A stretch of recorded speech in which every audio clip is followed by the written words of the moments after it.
ನಮ್ಮ ಜಿಲ್ಲೆಯವರು ಯತ್ನಾಳವರು, ನಮ್ಮ ಬಿಜಾಪುರ ಜಿಲ್ಲೆಯವರು ಯೂಶಲಿ ಸುಳ್ಳು ಹೇಳಂಗಿಲ್ಲ. ನಮ್ಮ ಜಿಲ್ಲೆಯವರು ಯತ್ನಾಳವರು, ನಮ್ಮ ಬಿಜಾಪುರ ಜಿಲ್ಲೆಯವರು ಯೂಶಲಿ ಸುಳ್ಳು ಹೇಳಂಗಿಲ್ಲ.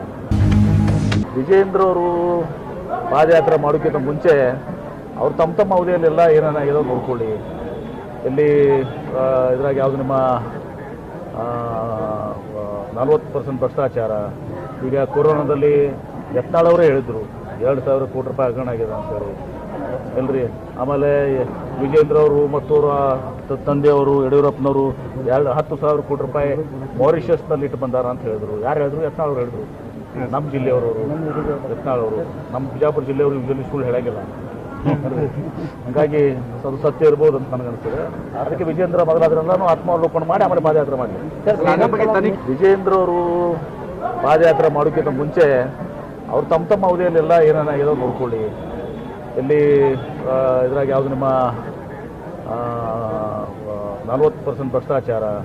ಈಗ ಕೊರೋನಾದಲ್ಲಿ ಯತ್ನಾಳವರೇ ಹೇಳಿದರು 2,000 ಕೋಟಿ ರೂಪಾಯಿ ಹಗರಣ ಆಗಿದೆ ಅಂತೇಳಿ ಎಲ್ರಿ. ಆಮೇಲೆ ವಿಜೇಂದ್ರ ಅವರು ಮತ್ತು ಅವರ ತಂದೆಯವರು ಯಡಿಯೂರಪ್ಪನವರು 10,000 ಕೋಟಿ ರೂಪಾಯಿ ಮಾರಿಷಸ್ನಲ್ಲಿ ಇಟ್ಟು ಬಂದಾರ ಅಂತ ಹೇಳಿದ್ರು. ಯಾರು ಹೇಳಿದ್ರು? ಯತ್ನಾಳವ್ರು ಹೇಳಿದ್ರು. ನಮ್ಮ ಜಿಲ್ಲೆಯವರು ಯತ್ನಾಳವರು, ನಮ್ಮ ಬಿಜಾಪುರ ಜಿಲ್ಲೆಯವರು ಯೂಶಲಿ ಸುಳ್ಳು ಹೇಳಂಗಿಲ್ಲ. ಹಂಗಾಗಿ ಅದು ಸತ್ಯ ಇರ್ಬೋದು ಅಂತ ನನಗನ್ನಿಸ್ತದೆ. ಅದಕ್ಕೆ ವಿಜೇಂದ್ರ ಮೊದಲಾದ್ರೆಲ್ಲನೂ ಆತ್ಮಾವಲೋಕನ ಮಾಡಿ ಆಮೇಲೆ ಪಾದಯಾತ್ರೆ ಮಾಡಲಿ. ವಿಜೇಂದ್ರ ಅವರು ಪಾದಯಾತ್ರೆ ಮಾಡೋಕ್ಕಿಂತ ಮುಂಚೆ ಅವ್ರು ತಮ್ಮ ಅವಧಿಯಲ್ಲೆಲ್ಲ ಏನಾನ ಏನೋ ನೋಡ್ಕೊಳ್ಳಿ. ಎಲ್ಲಿ ಇದ್ರಾಗ ಯಾವುದು ನಿಮ್ಮ 40% ಭ್ರಷ್ಟಾಚಾರ.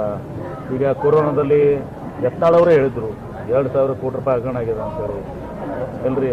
ಆಮೇಲೆ ವಿಜೇಂದ್ರ ಅವರು ಮತ್ತು ಅವರ ತಂದೆಯವರು ಯಡಿಯೂರಪ್ಪನವರು 10,000 ಕೋಟಿ ರೂಪಾಯಿ ಮಾರಿಷಸ್ನಲ್ಲಿ ಇಟ್ಟು ಬಂದಾರ ಅಂತ ಹೇಳಿದ್ರು. ಯಾರು ಹೇಳಿದ್ರು? ಯತ್ನಾಳವ್ರು ಹೇಳಿದ್ರು. ನಮ್ಮ ಜಿಲ್ಲೆಯವರು ಯತ್ನಾಳವರು, ನಮ್ಮ ಬಿಜಾಪುರ ಜಿಲ್ಲೆಯವರು ಯೂಶಲಿ ಸುಳ್ಳು ಹೇಳಂಗಿಲ್ಲ.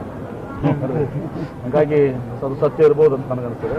ಅದಕ್ಕೆ ವಿಜೇಂದ್ರ ಮೊದಲಾದ್ರೆಲ್ಲನೂ ಆತ್ಮಾವಲೋಕನ ಮಾಡಿ ಆಮೇಲೆ ಪಾದಯಾತ್ರೆ ಮಾಡಲಿ.